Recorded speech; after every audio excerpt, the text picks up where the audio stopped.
相思泪许的心头上，叶儿的手在纸上。Free the dumb so that they can speak. Yeah. Free the dumb. Freedom. I want you to feel the same, so girl, I want you to feel the same, so 'cause I have Jaja by my side. They will never conquer I. Leave people business alone. Yeah. Leave people business alone. Hide me in your rock, oh yeah, protect me from my enemy.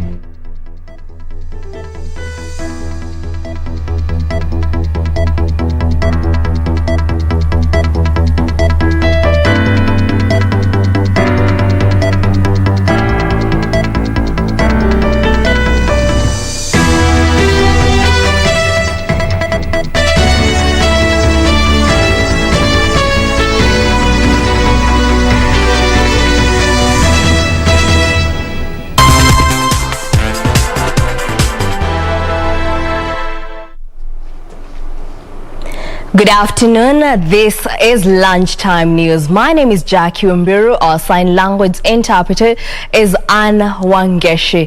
Well, we have so much in store for you. And to kick us off this afternoon, we kick off at the Serena Hotel, where the book launch of Beyond Politics, which is a conversation with Kiraito Murungi by Njeri Rugene, is currently underway. Let's listen in. I think we have been trying to find for her, but I've set route. For one, she's my companion here on earth. Compare to you namna gani? So can we give her a big hand?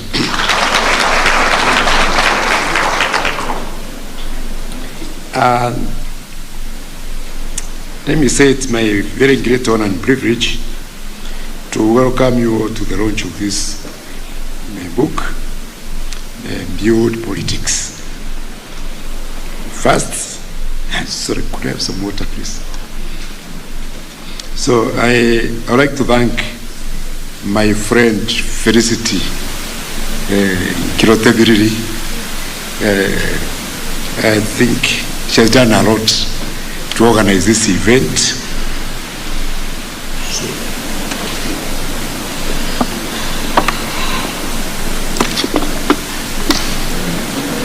I think let's just appreciate Felicity. She's done a lot. She's the one who has put all this show together, and I think it's turning out to be very good. I also want to thank Mr. Kiari Kamau of East African Education Publishers. I think you saw his team. They have also done a lot. We have others, Kevin Mudomi, and members of staff who have been working with them, with Njeri, to produce this book. It has gone through some gestation period. So can we appreciate Mudomi, Njeri, and others?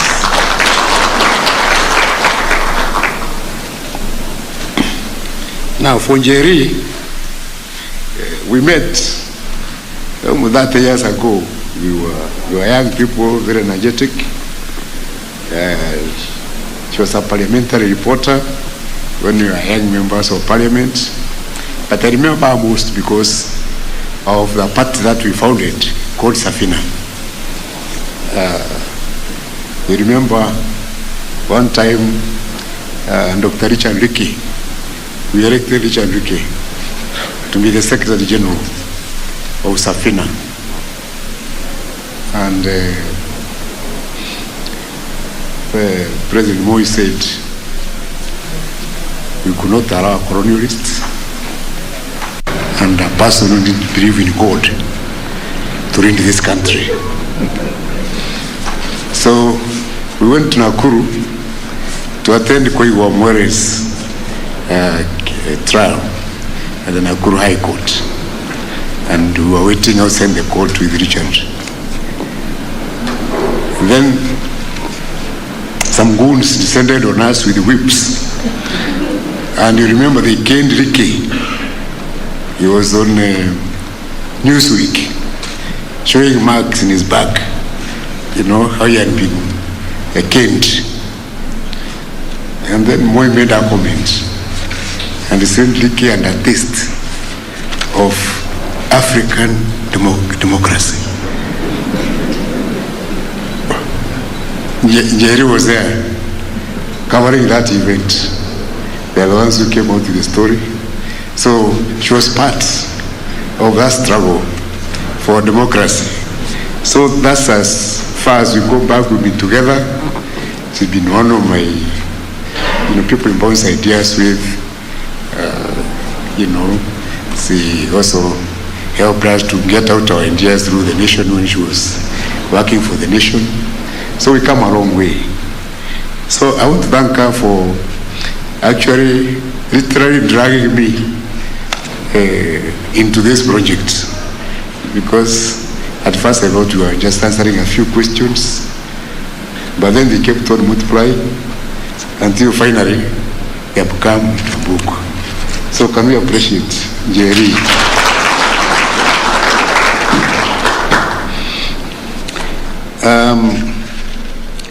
Of course, the book. Well, that is the book launch of Beyond Politics, a conversation with Kiraito Murungi that is currently underway at this Arena Hotel. Well, now we move on to other news. Two students from Magarini in Kilifi County are calling on well-wishers to help them raise funds needed to secure places in high school and university. The siblings Gumbau Peter Erastus and Leah Erastus scored A- and 309 marks respectively, but risk missing out on their dreams due to lack of school fees.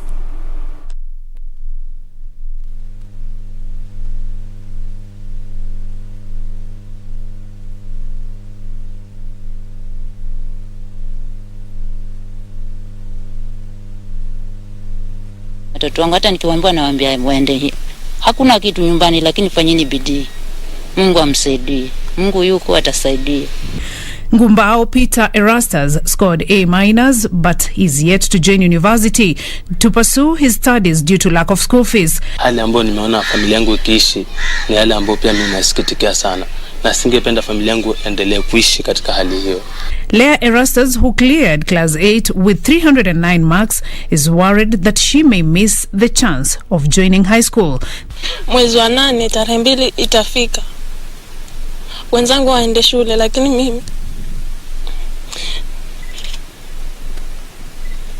sijui kama baba ataweza kunipeleka shule. The family is appealing on well-wishers to come to their aid and enable the learners further their studies.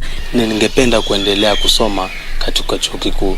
So ningependa wale wahisani ama wale wafadhili wakaweze kusikia kilio changu, wakaweze kunisaidia na ufadhili ili nikaweze kuendelea kusoma katika chuo kikuu. Leah says she wants to become a doctor, though the odds appear hugely stacked against the dream.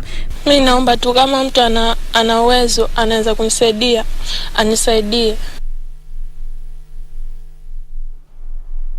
In other news, the Road Safety Association of Kenya has expressed concerns over accidents involving public service vehicles. The association's chairperson, David Carey, noted that many deaths on Kenyan roads are caused by speeding, warning that public service vehicles should not be driven at speeds over 80 kilometers per hour.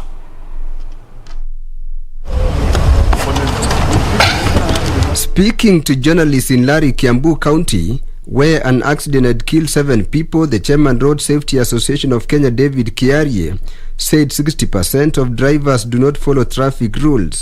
Overspeed is what is killing our people, and our law is very clear that any PSV vehicle or a heavy commercial vehicle should not go a speed of over 80. Kiarie says per day more than 10 people perish in road crashes in the country. You can see the impact. It has even removed the guardrail. You can imagine. And this is happening. Every day we are losing over 10 people. Kiarie added that Kenyans should follow traffic rules and that PSV drivers should go at a speed of 80 kilometers per hour. A section of residents of Lari urged the government to expedite the expansion of roads in the area to reduce accidents.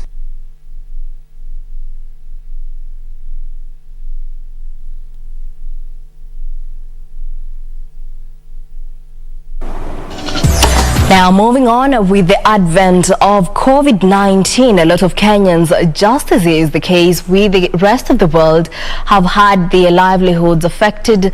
But what about persons with disability? Our reporter Ruth Wambui sought to find out the challenges this group is facing in the midst of the pandemic. Here now is her report.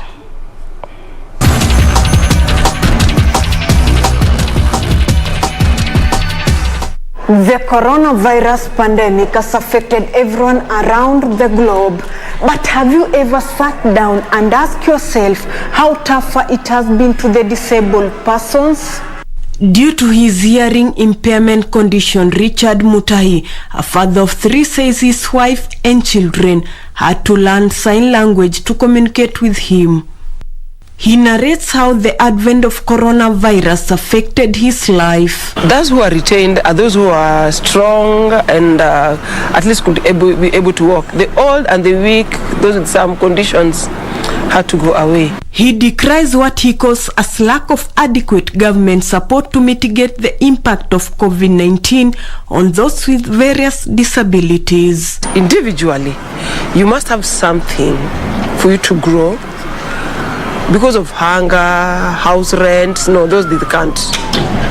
In Outer Ring Estate in Nairobi County, we meet Daniel Ogutu, who is visually impaired. I lost my sight at the age of 13 because of this nurse who was a trainee and mistakenly applied wrong chemical to my eye. Like many people with disability, he received the news of corona being in the country with shock. Less has been done. We've been left to fight it alone.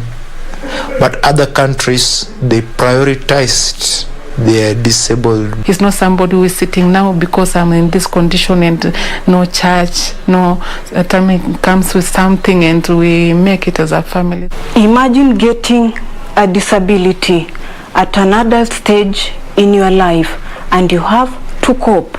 Then a pandemic strikes. This is the story of James Kimani. He remembers the ordeal like yesterday. It's not easy. I've never thought to myself so something like this would ever happen to me. Kila kitu yangu iliisha. This ushered in a totally new way of life. Now I had to go back to my mom's place. And she accepted me because kama mzazi hawezi tupa tu ngambe nao. Nikamwambia sasa mimi ni wako na Mungu peke yake nao. It has been hard during corona times. Kupata chakula, kulipa rent. Unajua huwezi shinda umesumbua tena family, friends. I drive to Matasiangong, Kajiado County to meet Tracy Karanja. She has multiple disabilities. Nilimzaa akiwa tu na ulemavu ambapo nilijua ulemavu wa kutoona. Ndio niliona ukiwa ulemavu wa kwanza. Tracy has not been able to attend any special school. Ukienda kwa blind Thika walisema wanachukua blind peke yao. Ukienda kwingine wanasema wanachukua moja kama ni deaf and only. So sikupata shule ya kumpeleka. Life took yet another negative turn as she lost her job. What has the leadership and the National Council for Persons with Disability done so far to avert the situation? There is bursaries specifically for persons with disability in National Council for Persons with Disability, again in the National Government Affirmative Action Fund. We use radio messages, TV messages to tell persons with disabilities on how to fight the pandemic. The future is not so gloomy, says Bernard Shearer of AMREF. Let us put long-term programs to build capacity for local production that can benefit all citizens. The cases I've highlighted are just a fraction in the ocean of the number of people with disability and are going through tremendous hardships in this era of the pandemic. Reporting for Sunday Express, I'm Ruth Wamboi.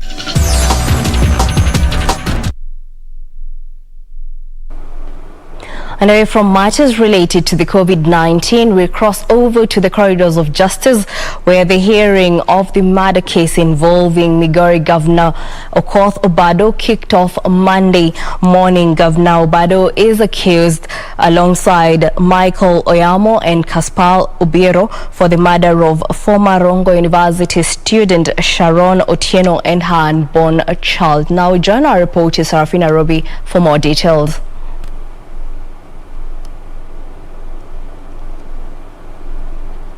Jacky, we're coming to you live from the Milimani Law Courts here in Nairobi. By today, we've been able to see the kickoff of the hearing of the murder case of Sharon Beryl Otieno. That is 3 years since her passing on, and today the case kicked off before Justice Cecilia Githua with an opening statement from prosecution, Catherine Mwaniki, who was able to tell the court that they're going to demonstrate how Sharon was killed, how the cover-up was done when she was killed, and the meetings that were held prior to the killing of Sharon Beryl Otieno, who at the time of her passing was 26 years old and is believed to have been 28 weeks pregnant, whereby today prosecution also was able to demonstrate to the court of how to show the court some of the pictures that were taken after or during when the postmortem was being done by the government pathologist Johansen Odor, whereby the court was shown some of the most gory pictures of how the postmortem was done, being able to demonstrate and show some of the cuts that were found on Sharon's body, as well as the fetus that was extracted from Sharon's body. And also the government pathologist Johansen Odor was able to demonstrate to the court what they had to do, the DNA tests that they did, and what was brought to the pathologist and two other doctors during the postmortem, whereby the pathologist was able to tell the court that the postmortem was done on the 8th of September 2017, and thereafter the prosecution also demonstrated to the court that they'll be having a number of 35 witnesses who are going to testify to the court, who are going to tell the court during the hearing that has been scheduled to take up to 4 days, having started today, is scheduled to continue up to Thursday. Thereafter, we've been able to see cross-examinations from some of the lawyers from the defense, whereby they are led. We'll be able to see some of the lawyers who are involved in this. From the defense side, we'll be able to see Kyoko Kilokumi, Tom Ojenda, among other senior counsels that were in court today representing the defense team. And also prosecution is ready with a number of evidence as it has told the court, demonstrating, saying that they're going to show all the evidence that they've been able to come up with, including forensic evidence that they have been able to put together to demonstrate the puzzle that has been going on for 3 years now since the passing on of Sharon Beryl Otieno, who they say was a mother, a sister, a daughter, and a friend to many. And during the time of her passing, she was a student at the Rongo University. Well, the hearing will continue tomorrow up to Thursday, and we'll be able to let you know how the court will go about the findings from the evidence that will be presented by prosecution. Back to you, Jackie. Well, that was our reporter Serafina Robi from the Milimani Law Courts, giving us an update on the developments of the hearing of the murder case involving Migori Governor Okoth Obado. We shall keep you updated on the developments across that. The hearing will be taking place across the weekend. The hearing is expected to take 4 days. And now we take a short break. Don't go too far. We'll be right back.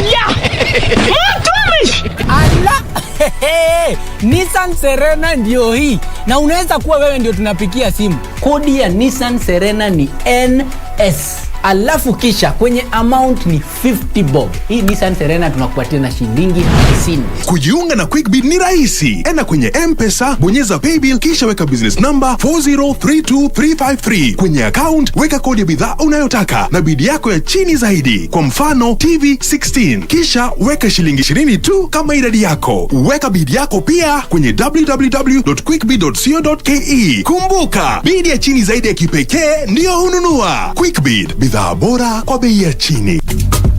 This is where it all began. As the mother of broadcasting in Kenya, you can trust KBC to bring you authentic news and programs to your living room. As KBC, we take pride in our unrivaled heritage as Kenya's trusted national broadcaster. Commanding over 92% digital television signal coverage of our country, 23 radio services that cut across our entire language spectrum,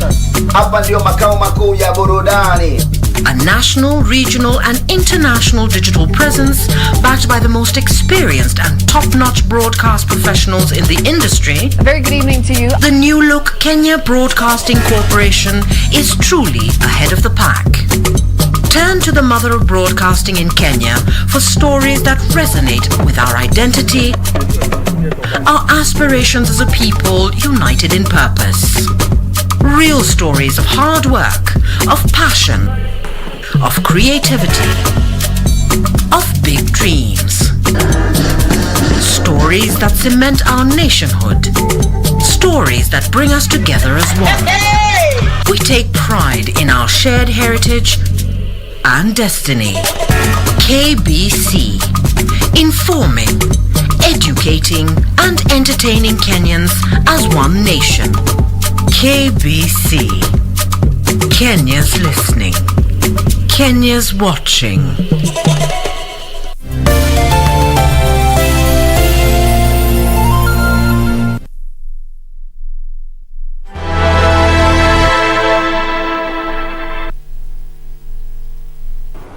Welcome back. Now, the National Cohesion and Integration Commission, in collaboration with other stakeholders, will spearhead an inter-community peace dialogue in Marsabit County aimed at resolving the ongoing ethnic clashes in the region.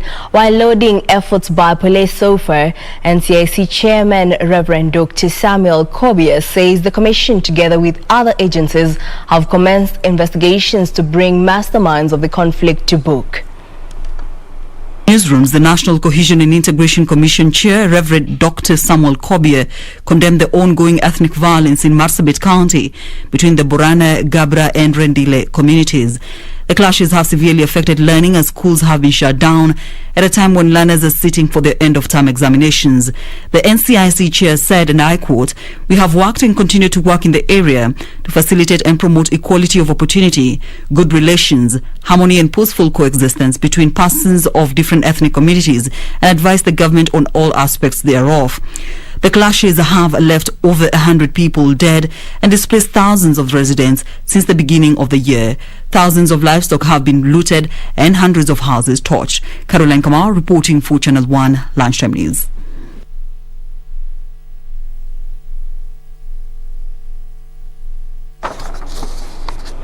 Now, a section of members of parliament allied to the ruling Jubilee Party wants the deputy president to refrain from making allegations that the opposition is causing confusion in government. The MPs who spoke in Kiambaa claim the DP is part of the government of the day and should take responsibility for its successes and failures or resign. A section of MPs allied to the Jubilee Party are accusing the Deputy President of being lukewarm, claiming he is criticizing the very government he serves. The MPs, who termed as baseless allegations by the second-in-command that the newly found friendship between the government and the opposition is causing confusion in governance, want him to resign or own up to the government's success and its failures. Anasema Uhuru mwenyewe amekiama chama, anafanya watu kazi na wale watu. Leo anawakashifu wale kusema kwamba wanamkashifu rais. Huyu ni mtu ambaye, huyu ni mbwa mwitu, amevalia nguo ya kondoo huyu. lakini usiku atakapoingia kwenye boma atakula kondoo.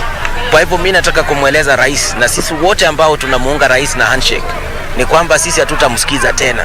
Sisi tuna mwongozo wetu, tuna mwelekeo wetu, na tunangoja mahali ya rais atatuongoza. Yeye mwenyewe atafute barabara yake, kama ni kuondoka katika Jubilee, tumejua tayari amekanyaga nje.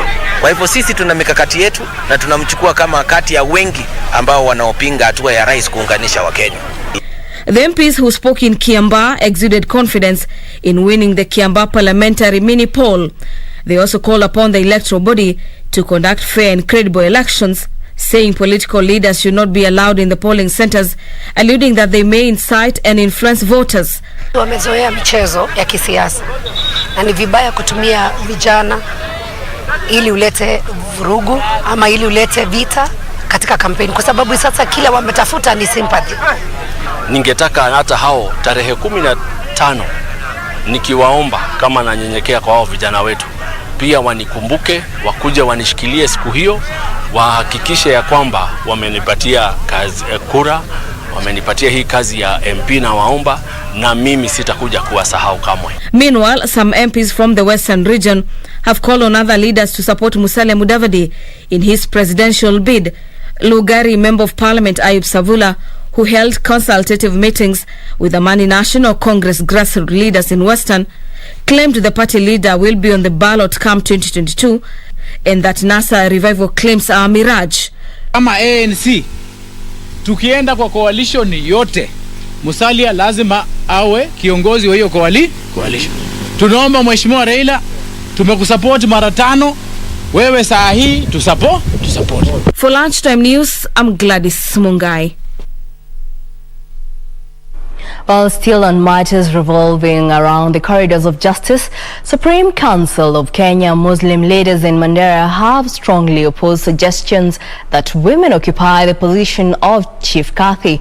The leaders say that Islam as a religion had well-laid roles based on gender which do not entail having a woman occupy that position. The leaders argue that such a provision was also not in the Quran and therefore such a move would not be accepted. Supreme Council of Kenya Muslim leaders and elders from Mandera County have opposed the suggestion to have a woman occupy the position of Chief Kathi. The elders say that Islam as a religion had clearly defined roles for women and that the function of Chief Kathi was not one of them. It's not in line with the teachings of Islam. Neither is it an ayah from the Holy Quran, nor is it a hadith from our Prophet Muhammad sallallahu alaihi wasallam. On that strength, we categorically state that we are totally against the employment of a woman as a Ghadi in Kenya. My advice to our women folk is that it's not the responsibility of a woman to be given such a post in line with our religion. The leaders say the Quran did not have such a provision, hence such a move would not be accepted. Na hiyo hailingani na sharia yetu na dini yetu ya Islamu. Hiyo kama sisi Waislamu tunabinga hiyo maneno, na hakuna siku tutakubali wasichana wawe qadi kwa mambo ya za Islamu. Hiyo maneno tunapinga sana na tunakataa. They further faulted the current Chief Kathi Sheikh Mukhtar for allegedly stating that anyone who studied Sharia law can be Kathi irrespective of gender. Last week, Garissa Township Member of Parliament Eden Duale also opposed the proposal. Nancy Okware, Lunchtime News. And across borders, dozens of people have been arrested in South Africa as violence spreads following the jailing of former President Jacob Zuma. Now, the former president's supporters first took to the streets after Zuma handed himself to authorities on Wednesday to begin a 15-month sentence. South Africa has been experiencing chaos and violence following protests by Jacob Zuma's supporters over his arrest. On Sunday, protesters armed with sticks, golf clubs and branches were seen marching through Johannesburg's central business district. Police now say criminals are taking advantage of the chaos which spread from Zuma's home province of KwaZulu-Natal to Johannesburg in Gauteng. More than 60 people have been arrested. Meanwhile, Ethiopian Prime Minister Abiy Ahmed has won the country's delayed elections with an overwhelming majority.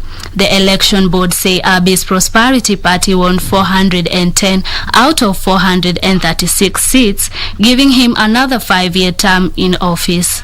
A new government is expected to be formed in October.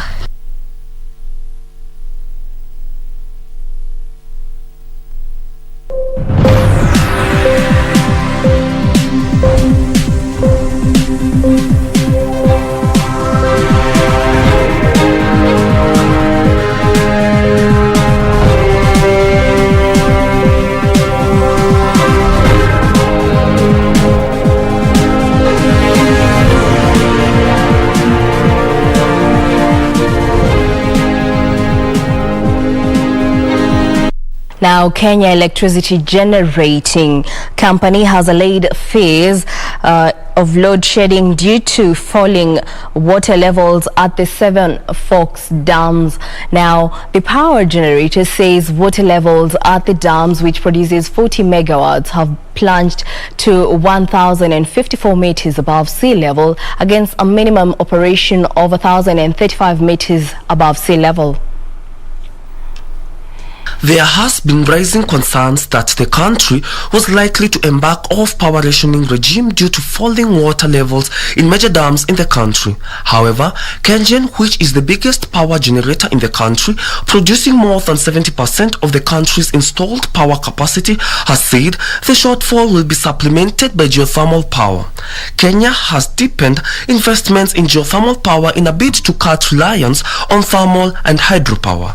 A statement by KenGen says hydropower station will run optimally throughout the year despite poor hydrology. The move follows reports that peak electricity demand had shot up from 1,661 megawatt at height of COVID-19 to 1,994 megawatt as more industries resumed operations. The unit of electricity supplied at the height of the pandemic declined to a low of 28,108 kilowatts with a peak demand of 1,661 megawatt in April 2020. With the relaxation of containment measures, the electricity demand supply has gradually grown to 36,225.96 megawatt and peak demand to 1,994 megawatts. Brian Munyoki, Lunchtime News. Well, now we join our reporter Carol Jenga, who is on standby at Crown Plaza Hotel to give us more details on discussions revolving around the agriculture sector that have taken center stage at the facility today. Now, Carol, bring us to speed. Well, thank you, Jacky Wambiru, and we are coming live to you from Crown Plaza, where the media briefing has just concluded on the performance of the horticulture sector in the first half of the year. The conference has been organized by the Agriculture and Fisheries Food Authority in collaboration with the Freshers Produce and Consortium of Kenya, and all of this has been to look at how the industry has been performing in the wake of COVID-19 pandemic, which has greatly affected the performance of this sector. And also something else that they were looking at is the regulatory changes that has been implemented or enforced in the horticulture industry. And something that has come out clearly in this media briefing is that the performance has been fairly well despite the travel restrictions and also the cargo spacing that has been implemented, that is currently being implemented. And also we can see that a lot of things has also changed due to the COVID-19 pandemic and how exports are being exported to the international market. And something key to note today is that the performance also has been affected, and the value has dropped by 6.3 billion shillings attributed to low prices offered in the international market, and also the interceptions that has been given by the European Union. And something something else I was mentioned was that about 27 interceptions was given by the EU, that is in accordance to the fresh produce and also vegetables and fruits. And one thing that came out clearly is that 7 interceptions were given actually in the month of June. This means that farmers out there need to be very careful in terms of how much they're using in terms of pesticides, because this has been measured on an international level, and when goods are transported to the EU, most of them are being rejected because of the use of pesticides.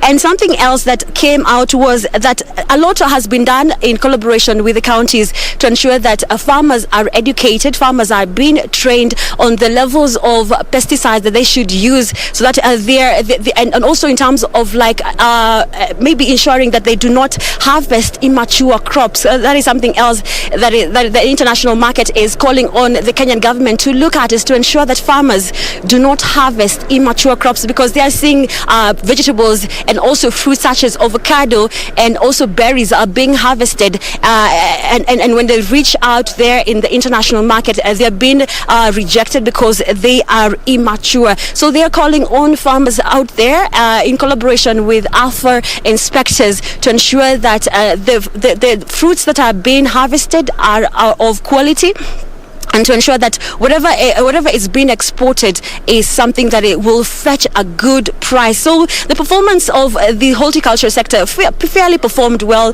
but because of these two key things, that is harvesting of immature crops and also low quality crops, low quality fruits rather, is what has led to the performance performing fairly rather. And something else to look at is major achievements in the subsector. And one thing that the AFR is doing with counties is working together and stakeholders working together to ensure that there's this new pest called Drosophila Suzuki, which is affecting berries and soft fruits, is being handled in the right manner, and the right quality and the right amount of pesticide is being used. Something else is the development of the national avocado strategy. Remember, right now, since the market has opened up for the exports of avocados, many farmers are ensuring that they're increasing acreage of avocado production, and this has seen the opening of markets out there for avocado. But farmers are being advised by AFA as well as other stakeholders to ensure that these avocados are of quality, and also that they ensure that whatever is being harvested is something that is accepted in the international market. Something else is the diversification of the Kenya's export markets, to ensure that we export as Kenya, about 80% of what we export here in the country goes to the EU market. But players in the agriculture sector, they are mostly saying that there is need for expansion, there's need for diversification to ensure that we also export to other new markets such as Pakistan, Russia, as well as other new markets, to ensure that even when restrictions are given by the EU, that we can be able to ensure that these products go to other new markets. And other things that came out also in this meeting was the launch of the 7058 mark of quality. It will be applied to farmers to ensure that whatever it is that they are harvesting, it has mark of quality. Well, so those are some of the things that were talked about in this press conference, but we'll be giving you a detailed story in the evening during the 9 p.m. bulletin to just explain further of how the performance of the horticulture industry has been in the first half of the year, and also in comparison to what happened in 2020. Back to you, Jacky Wambiru. Well, that was our reporter Carol Jenga with details on export of horticulture. Now, we shall have more details in our subsequent bulletin. Moving on, the US bought coffee with 4.4 billion shillings from Kenya, making it the largest buyer of Kenyan coffee. Data from the Coffee Directorate indicates that Americans bought 9.1 million kilos of coffee in the year to the year October 2020, up from 6.6 million kilos previously. Now, during the 2020 season, America offered the highest price per kilo at 475 shillings, compared with Germany at 410 shillings. According to the directorate, Kenya exported 98% of coffee in raw form in the period under review. Belgium was the second largest importer of Kenyan coffee, followed by Germany. Germany bought coffee worth 3.6 billion shillings in the year that ended October 2020, with the value dropping by 8% compared with the previous year, coming in third after Belgium, which bought coffee worth 3.7 billion shillings. Productivity of coffee per bush has dropped from 10 kilos in the 1980s to 2 kilos currently.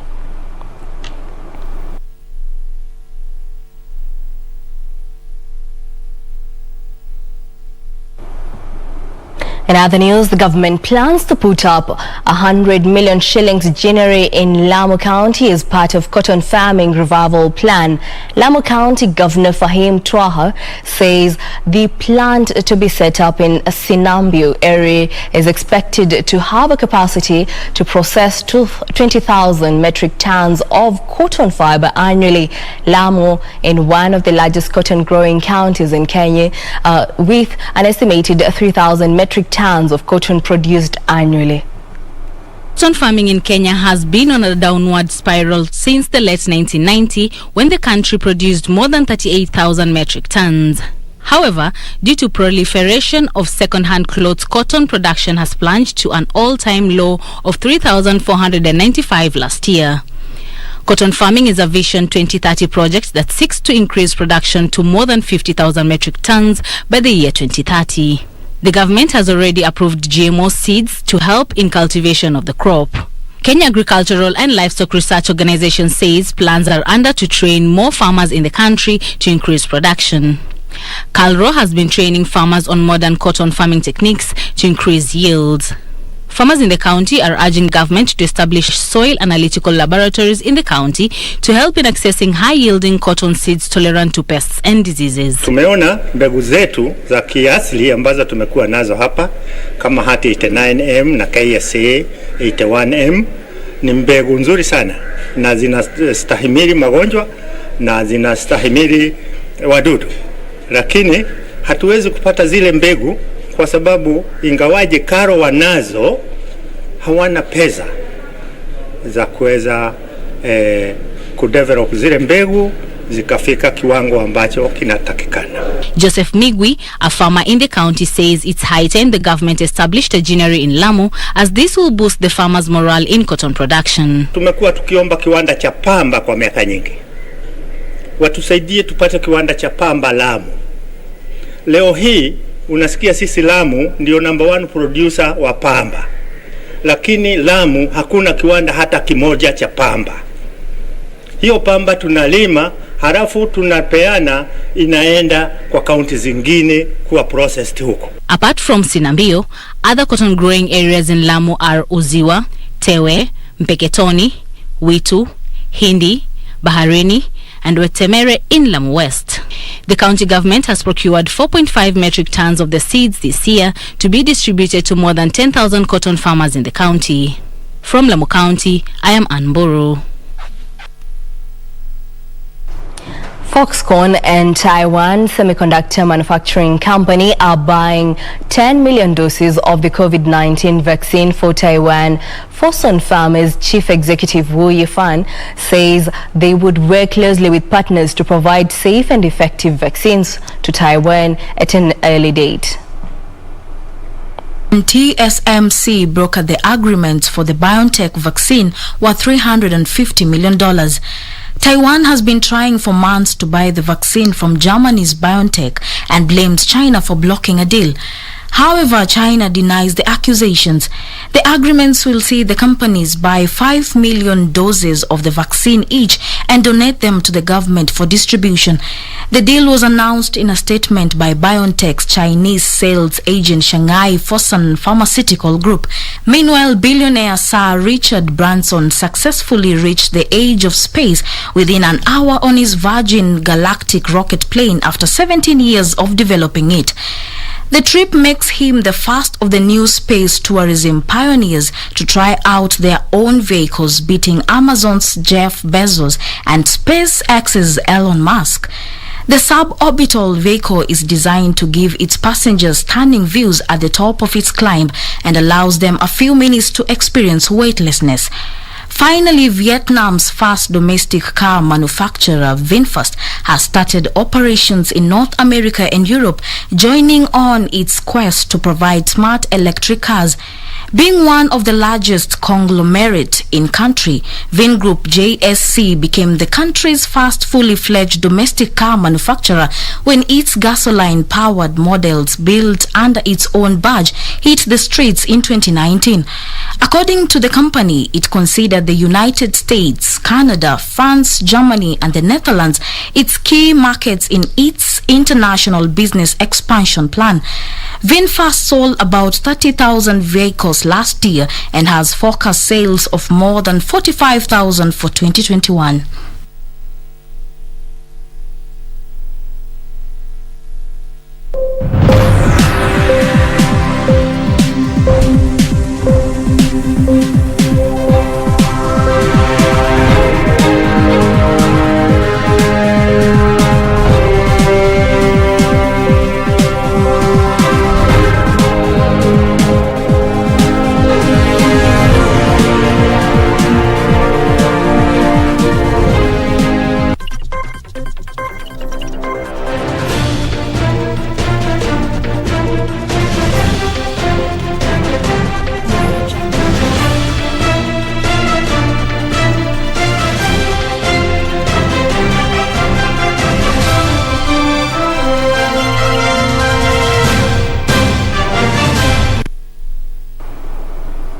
And in the sports arena, Novak Djokovic won his 6th Wimbledon title to equal Roger Federer and Rafael Nadal's record of 20 men's Grand Slam victories after fighting back to beat Italy's Matteo Berrettini.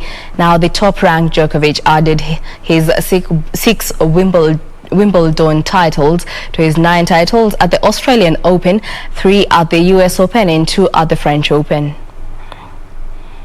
34-year-old Saab won 6-7, 4-7, 6-4, 6-4, 6-3 in front of a passionate and vocal 15,000 crowd on centre court. Berrettini, 25 years of age, received loud backing but could not maintain his advantage in his first major final.